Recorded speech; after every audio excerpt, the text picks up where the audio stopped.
तो आदाब, नमस्कार, गुड इवनिंग, सत श्री अकाल। एक बार फिर आप तमाम लोगों का स्वागत है क्राइम तक की कहानी के इस एपिसोड में। उम्मीद है पूरी फैमिली अच्छी होगी, अपना और अपनों का ख्याल रख रही होगी। आज बहुत ऐतिहासिक दिन, इसलिए कहानी शुरू करूं उससे पहले प्राण प्रतिष्ठा कार्यक्रम संपूर्ण हुआ। भगवान राम को उनका नया घर मिला और भव्य राम मंदिर का निर्माण हुआ। प्रधानमंत्री नरेंद्र मोदी और बाकी तमाम जो दिग्गज लोग, साधु संत, इसका उद्घाटन हुआ। सुबह से हर टीवी चैनल पर इसको लाइव दिखाया गया और पूरे देश में जितने भी राम भक्त, उन्होंने जोश और खरोश के साथ आज के इस दिन को मनाया।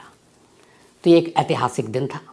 पूरी क्राइम तक फैमिली मेंबर को, चाहे वो देश में हो या फिर दुनिया के किसी भी कोने में हो, इस राम मंदिर के शुभारंभ और इसकी शुरुआत, उसके लिए बहुत बहुत बधाई, मुबारक। और इसी तरह से प्यार बना रहे, लोग एक दूसरे से प्यार करते रहें। और इस बधाई के साथ एक बड़ी दिलचस्प कहूँ या क्या कहूँ, बड़ा अच्छा बात भी बताता हूँ। कल से बड़े सारे मेल आ रहे थे मेरे पास, दोनों तरफ से। क्राइम तक फैमिली मेंबर हैं इसलिए इतने तो होशियार हैं आप लोग। दोनों तरफ से, एक की तरफ से पूछा जा रहा था कि क्या कल सर आप बधाई देंगे, दूसरी तरफ से कहा जा रहा था कि आप बिल्कुल बधाई नहीं देंगे। अब बीच में मैं पिस रहा हूँ कि ये क्या बहस हो रही है। तो दोनों ही तरफ से एक ही सवाल का जवाब दूंगा कि अगर राम मंदिर भारत में नहीं बनेगा तो फिर कहाँ बनेगा, पहली चीज़। दूसरी चीज़, ये जो मंदिर है, भगवान का घर या फिर मस्जिद जिसे कहते हैं, खुदा का घर, ये सब किस लिए होता है?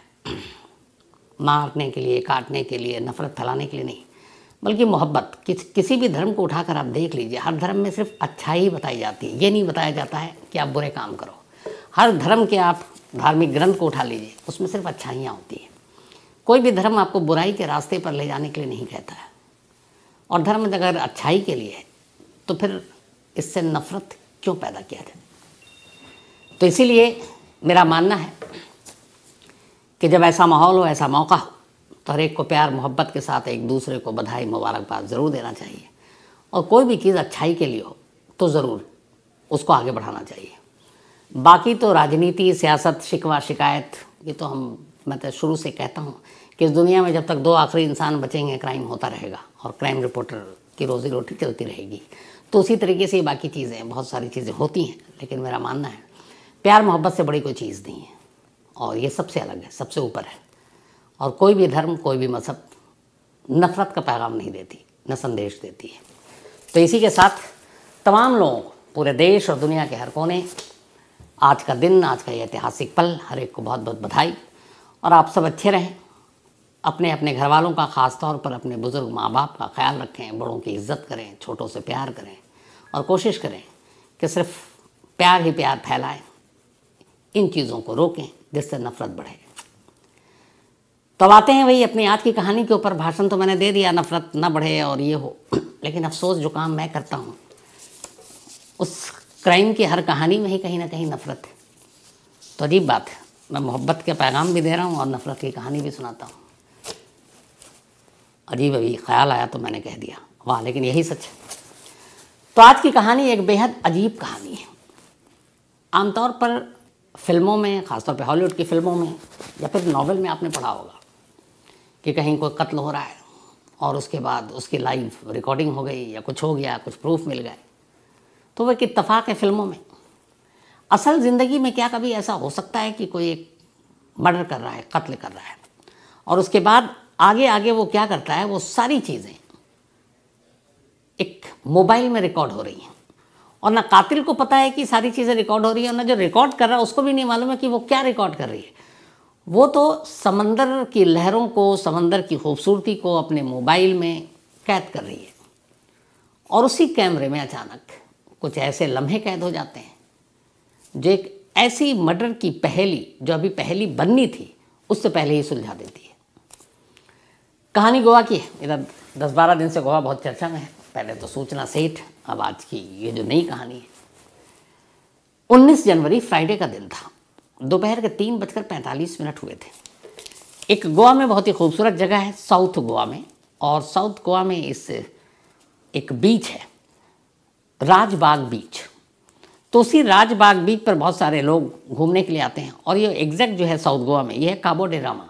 काबो डे रामा एक इलाका है और उसी इलाके में एक राजबाग बीच है। बहुत सारे बीच हैं वहाँ, अंजुना बीच और बाकी फेमस कलंगुट बीच, लेकिन वहीं पे एक राजबाग बीच भी है। तो उसी बीच पर दोपहर 3:45 19 तारीख को एक कपल बीच के किनारे घूम रहे हैं। अब वो घूम रहे हैं, उसके बाद कपल जाता है। अब इस बीच की खासियत ये है कि एक तरफ तो खुला बीच है, लोग वहीं पर ज़्यादातर आते हैं, और उस बीच के एक तरफ अब जाएं थोड़ा आगे तो वहाँ पे बड़ी बड़ी चट्टानें हैं, रॉक्स, और फिर समंदर की लहरें वहाँ उतनी तेज़ी से आती नहीं है। बीच चूँकि आदमी खुले में जाना पसंद करता है, तो उस तरफ चट्टानों की तरफ सैलानी या टूरिस्ट कम जाते हैं। लेकिन ये कपल उसी तरफ जा रहा है जिधर सन्नाटा है, यानी कि रॉक्स हैं। अब ये दोनों जाते हैं। इसी बीच के किनारे बहुत सारे अपार्टमेंट्स हैं जिसमें लोग रहते हैं। अब चूँकि समंदर के इस राजबाग बीच के किनारे में वो अपार्टमेंट्स हैं, तो ऐसी जगह पे लोग अपना पेशेवर तरीके से उन अपार्टमेंट्स को किराए पे भी देते हैं टूरिस्ट के लिए, ताकि वो रहें, उससे पैसे भी कमा लेते हैं, आमदनी होती है। तो ऐसे ही एक अपार्टमेंट में एक लेडी दोपहर के 3:45 पर बालकोनी में खड़ी अपने मोबाइल से वीडियो बना रही थी, और वो वीडियो बना रही थी इसी राजबाग बीच की। तभी पैन कर रही है अपने मोबाइल, उसी दौरान में ये कपल उधर जाता है। अब जब कपल उस तरफ गया तो वो अपना कैमरे में कैद कर रही, उसे अभी तक कुछ पता नहीं। थोड़ी देर के बाद अब वो कपल जहाँ पर गया, वक्त बीता, अब उनमें से एक वापस लौट रहा है। लेडी जो है वो नहीं लौट रही, सिर्फ जो मेल है वो वापस लौट रहा है। इत्तेफाक से जो रिकॉर्ड कर रही थी, अब वो पासी में थी, वो देख रही है, तो उसने देखा कि अभी मैंने रिकॉर्ड किया, 2 गए थे, अभी ये अकेला आया। तो कई बार ऐसा होता है, बीच में 2 लोग गए, कपल गए, गर्लफ्रेंड बॉयफ्रेंड या पति पत्नी, तो वहाँ पे बहुत सारे आपने दिखाया देखे होंगे दुकानें वकानें भी हैं, आइसक्रीम बेच रहे होते हैं। तो उसे लगा ये कुछ ख़रीदने के लिए गया होगा, इसकी पार्टनर वहाँ पे रॉक पे बैठी होगी। अब वो चला गया। थोड़ी देर के बाद फिर वो देखती है कि वही शख्स वापस लौट रहा है। अब वो वापस लौट रहा है। लौटने के बाद फिर वो वहाँ पे जाता है जिस जगह से वो गया था। थोड़ी देर के बाद फिर वो वापस दोबारा आ रहा है मेन बीच की तरफ। तो दूसरी बार हो चुका। वो उधर रिकॉर्ड कर रही है और उसका इंटरेस्ट जाग रहा है कि ये सारी भीड़ इधर है, ये 2 लोग उधर गए, उनमें से भी एक बार बार आ रहा है, जा रहा है, दूसरी दिखाई नहीं दे रही है। अब उसने सीरियसली रिकॉर्डिंग शुरू कर दी पूरी। अभी भी रिकॉर्ड कर रही है, लेकिन अब उसका इंटरेस्ट जागा। अभी तो इत्तेफाक से कर रही थी। तभी रिकॉर्ड करते करते उसने देखा कि वो बंदा उसी समंदर के किनारे एक जगह पर गया और कुछ घसीट रहा है। जब उसने जूम करके देखा तो उसे एहसास हुआ कि ये कोई पत्थर या बाकी चीज़ नहीं, ये कोई इंसान है जिसको वो घसीट रहा है। और घसीट कर उसने चट्टानों के बीच में उस चीज़ को रख दिया और फिर वापस चला गया। अब उसने और देखा जूम वूम करके, तो उसने देखा जिस चीज़ को वो घसीट रहा है वो कुछ और नहीं, एक इंसान है। और कपड़े से साफ पता चल रहा है ये कोई लेडी है। और जिस तरीके से वो वहाँ पड़ी उससे ये भी पता चल रहा है कि ये बेसुध है, या तो बेहोश है या मर चुकी है। अब इधर वो शख्स गया। थोड़ी देर के बाद जो 2 बार बड़े इत्मीनान से आ रहा है और जा रहा है, तीसरी बार में देखती है कि वो शख्स बड़ी तेज़ी से बेतहाशा दौड़ रहा है मेन बीच से उस रॉक की तरफ। जब वो भागने लगा और चीख रहा है माय वाइफ या मेरी बीवी करके, तो अचानक एक और टूरिस्ट लेडी, उसने उसको बदहवास भागते हुए देखा, तो उसे लगा कि इसके साथ कुछ हो गया, कोई हादसा हो गया। तो अच्छे दिल की उसने कहा कि इसकी मदद करते हैं। वो भी उसके पीछे दौड़ रही है। अब वो भी दौड़ा और ये भी दौड़ रही है। पहली बार अब इस वीडियो में एक आवाज़ आती है, एक लेडी की आवाज़, और वो लेडी रिकॉर्ड कर रही है और साथ में बोलती जा रही है। जो शख्स भाग रहा है उसके पीछे जो लेडी भाग रही उसको कह रही है, मतलब उसने सारी चीज़ें इंग्लिश में कही, लेकिन वो ये इसका मतलब ये था कि ये इसी ने मारा और तुम इससे दूर रहो, और ये एक्टिंग कर रहा है। ये उसकी लाइन थी। मैं कोशिश करूँगा वो लाइन भी आपको सुना दूँ।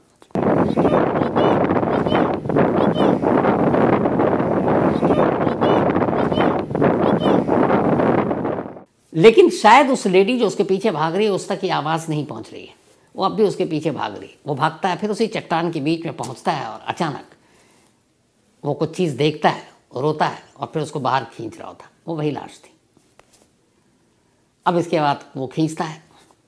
खींचने के बाद तब तक और लोगों को पता चल जाता है। अब लोग आते हैं, लाश को बाहर निकाला जाता है मेन बीच की तरफ। तब तक कोई पुलिस को कॉल कर देता है। पुलिस आती है, पूछती है क्या माजरा है। तब वो शख्स बताता है, वो बताता है कि मेरा नाम गौरव है और मैं यहीं गोवा के साउथ गोवा में एक 5 स्टार होटल है, मैरियट इंटरनेशनल, बहुत नामी होटल है। तो बोला उसी में मैं एक रेस्टोरेंट में मैनेजर हूँ पिछले 7 सालों से। मैं अपनी वाइफ को यहाँ लेकर आया था बीच पे घुमाने। उसके बाद हम एक चट्टान के किनारे बैठे हुए थे। तभी फिर वाइफ ने कहा मुझे आइसक्रीम खानी है, तो मैं आइसक्रीम लेने के लिए चला गया। वापस आया तो वाइफ थी नहीं। मैंने चारों तरफ देखा, फिर मैं चला गया कि कहीं इधर उधर तो नहीं है। उसके बाद फिर मुझे लगा कि कहीं समंदर की लहरों में वो बह तो नहीं गई। तो मैं उसके बाद बदहवास फिर मैं भागा। तब तक ये लोग आए, फिर मैंने लाश देखी, फिर ये लोग मौजूद थे। अब पुलिस ने भी जिस तरीके से लाश पड़ी हुई थी, पुलिस को लगा कि बहुत सारे ऐसे हादसे होते हैं, अचानक लहरें तेज़ आती हैं, किसी को बहा कर ले जाती हैं। गोवा पुलिस ने बाकायदा उसको दिलासा दिया, उसको चुप कराया, रो रहा था बेतहाशा, और कहा कोई बात नहीं, हम तब देखते हैं। अब पुलिस ले गई और अभी तक गोवा पुलिस यही मानकर चल रही है कि इस महिला की मौत समंदर में डूबने से हुई है और वो एक हादसा था, क्योंकि किनारे बैठी थी, लहरें आई और तेज़ी से चली गई। तो पुलिस अब ये सारी अपनी तफ्तीश कर रही है। इधर उस बीच के किनारे अपार्टमेंट से जो लेडी अपने मोबाइल से वो वीडियो बना रही थी, अब उसने वीडियो उसने किस्तों में बनाई। अब उसने सारे वीडियो को एक एक कर देखना शुरू किया। जब देखना शुरू किया तो उसने जब सीक्वेंस को पूरा कंप्लीट किया तो उसे लगा ये क्या हुआ। उसने अनजाने में एक लाइव मर्डर शूट कर लिया था। वो जो बंदा भाग रहा था, जो बंदा घसीट रहा था, असल में वो उसकी बीवी थी। वो उसका कत्ल किया और उसके बाद उसने ये एक्टिंग किया, कुछ विटनेस को लाया ताकि बता सके कि देखो मैं तो बीवी को ढूंढ रहा था, आइसक्रीम लेने गया था, इस बीच में वो डूब के मर गई। अब पुलिस उधर जा चुकी। इस लेडी को लगा कि ये मामला गड़बड़ है। वो लेडी अब खुद पुलिस के पास पहुंच जाती है। पुलिस अभी तक ये मान कर चली है कि एक्सीडेंटल केस है, ये डूब कर मरी है। वो लेडी जाती है, अपना मोबाइल पुलिस को देती है, कहती है ये बंदा जब से आया, मैं कुछ और शूट कर रही थी, रिकॉर्ड कर रही थी मोबाइल में, गलती से ये कैमरे में कैद हो गया और गलती से वो सारी चीज़ें कैद हो गई जो जो इसने किया, और इसको भी पता नहीं और मुझे भी पता नहीं था कि मैं क्या शूट कर रही हूँ। अब जब पुलिस ने वो वीडियो देखा और उसके सीक्वेंस को देखा, पुलिस पूरी कहानी समझ गई। अब तक जो पति उसका रो रहा था, अब पुलिस ने उसके सामने वो वीडियो रखा। उसके आंसू भी बंद, बोलती भी बंद। पुलिस ने कहा अब तुम कहानी सुनाओ इससे पहले कि हम शुरू हों। इसके बाद उस शख्स ने कहानी सुनाई। नाम उसका गौरव, और गौरव लखनऊ का रहने वाला। बाद में उसने होटल मैनेजमेंट का कोर्स किया, पहुंच गया गोवा। 7 साल तक वो वहाँ पे एक रेस्टोरेंट मैनेजर के तौर पे काम किया, बड़ी अच्छी नौकरी। 2022 में लखनऊ की रहने वाली एक दीक्षा के साथ उसकी शादी तय हुई। ये अरेंज्ड मैरिज थी, घर वालों ने शादी तय की थी। लड़का चूँकि गोवा में अच्छी नौकरी कर रहा था, लड़की भी ठीक ठाक पढ़ी लिखी, दोनों परिवार तैयार हो गए। गौरव भी उसको दीक्षा को देखकर राज़ी हो गया, दोनों ने शादी कर ली। शादी के बाद गौरव दीक्षा को लेकर गोवा पहुंच गया। चूँकि अब पति पत्नी थे, गोवा में उसको ऑलरेडी घर मिला हुआ था, तो अब पति पत्नी दोनों रहने लगे। लेकिन गोवा में रहने के 1-2 महीने बाद ही दोनों में लड़ाई शुरू हो गई, और उसकी वजह ये थी कि दीक्षा को धीरे धीरे पता चला कि गौरव की ज़िंदगी में कोई और भी है, कोई और महिला है, किसी के साथ अफेयर चल रहा है। तो उस बात पे पहले लड़ाई झगड़ा होता रहा, लेकिन फिर दीक्षा ने सारे सबूत इकट्ठे किए और यकीन हो गया कि हाँ इसकी ज़िंदगी में कोई और है। अब लड़ाई और बढ़ गई। अब जब दीक्षा को सारी सच्चाई पता चल गई, उसकी ज़िंदगी में वो जो तीसरी थी उसके बारे में भी उसने सारी जानकारी इकट्ठा कर ली, तो अब गौरव को लगा कि ये गड़बड़ हो गया। उधर उस जिससे उसका अफेयर था, उसने गौरव ने उससे भी शादी का वादा कर रखा था। इधर ये शादी ऑलरेडी कर चुका था, तो अब वो क्या करे। इसी के बाद उसने प्लान किया कि अगर वो दीक्षा को अपने रास्ते से हटा दे तो जिससे उसका अफेयर है वो आराम से शादी कर सकता है। लेकिन रास्ते से कैसे हटाए, क्योंकि वो जेल जाना नहीं चाहता था, कुछ ऐसा करना चाहता था कि कत्ल लगे ही नहीं। इसी के बाद बहुत सोच कर उसने कहा कि एक हादसा के तौर पर अपनी बीवी का कत्ल करते हैं। पूरी प्लानिंग के तहत वो कई बार कई अलग अलग बीच की उसने रैकी की। फिर उसे राजबाग बीच दिखाई दिया और उसे लगा कि इसका एक पार्ट बड़ा सुनसान रहता है, क्योंकि वहाँ पे रॉक्स हैं, सारी चट्टानें हैं, तो उधर सैलानी बहुत कम जाते हैं। उसने वहाँ की रेकी की। उसका प्लान के तहत फ्राइडे को दोपहर को वो अपनी बीवी दीक्षा को लेकर मना करके चलो घूम कर आते हैं, शायद कुछ चीज़ें बदल जाएं, और राजबाग बीच पहुँच गया। वहाँ पहुँचने के बाद उसने कुछ खिलाया पिलाया, फिर बोला चलो कहीं तसल्ली से बैठते हैं। उसके बाद जानबूझकर उस रॉक के किनारे ले गया वो, क्योंकि उसे मालूम था यहाँ कोई देख नहीं रहा और ये दूर है बाकी टूरिस्ट से। वहाँ जाने के बाद अचानक पानी के किनारे, समंदर के किनारे ले गया और समंदर के किनारे ही दोनों मौजूद थे और वहाँ पे पानी ठीक ठाक था। पीछे की तरफ सारी चट्टानें थी, तो फिर कोई आने जाने वाला नहीं था। उसने अचानक मौका देखा, अपनी बीवी का गला पकड़ा और बड़ी ज़ोर से उसका गला पकड़कर उसका मुंह समंदर के पानी में डाल दिया और तब तक दोनों हाथों से पूरी ताकत के साथ उसके मुंह के समंदर के पानी के अंदर रखे रहा जब तक कि दीक्षा की सांसें टूट नहीं गई। जब उसे एहसास हो गया कि अब दीक्षा कोई विरोध नहीं कर रही है, जिस्म में हलचल नहीं है, फिर उसने उसका गला छोड़ा, किनारे रखा, नफ्स टटोली। इसके बाद वो उसकी लाश को घसीट कर उसी किनारे में जो चट्टानें थी वहीं पर रख दी, औंधे मुँह करके रखी ताकि ऐसे लगे कि समंदर में बही और फिर समंदर के थपेड़ों ने वापस लाशें फेंक दी, क्योंकि जब समंदर की लहरें उठती हैं तो जाती हैं तो लाती भी हैं। इसके बाद अब वो वहाँ से निकला।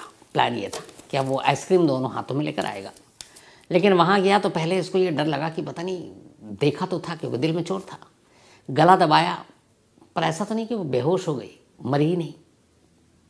अब अगर ऐसा है तो वो पोल खोल देगी। वो वापस आता है बड़े इत्मीनान से पैदल चलता हुआ, फिर उसकी नफ्स टटोलता है, सांसें देखता है, धड़कने देखता है। अब उसे यकीन हो जाता है कि वो मर गई। इसके बाद वो फिर लौट जाता है।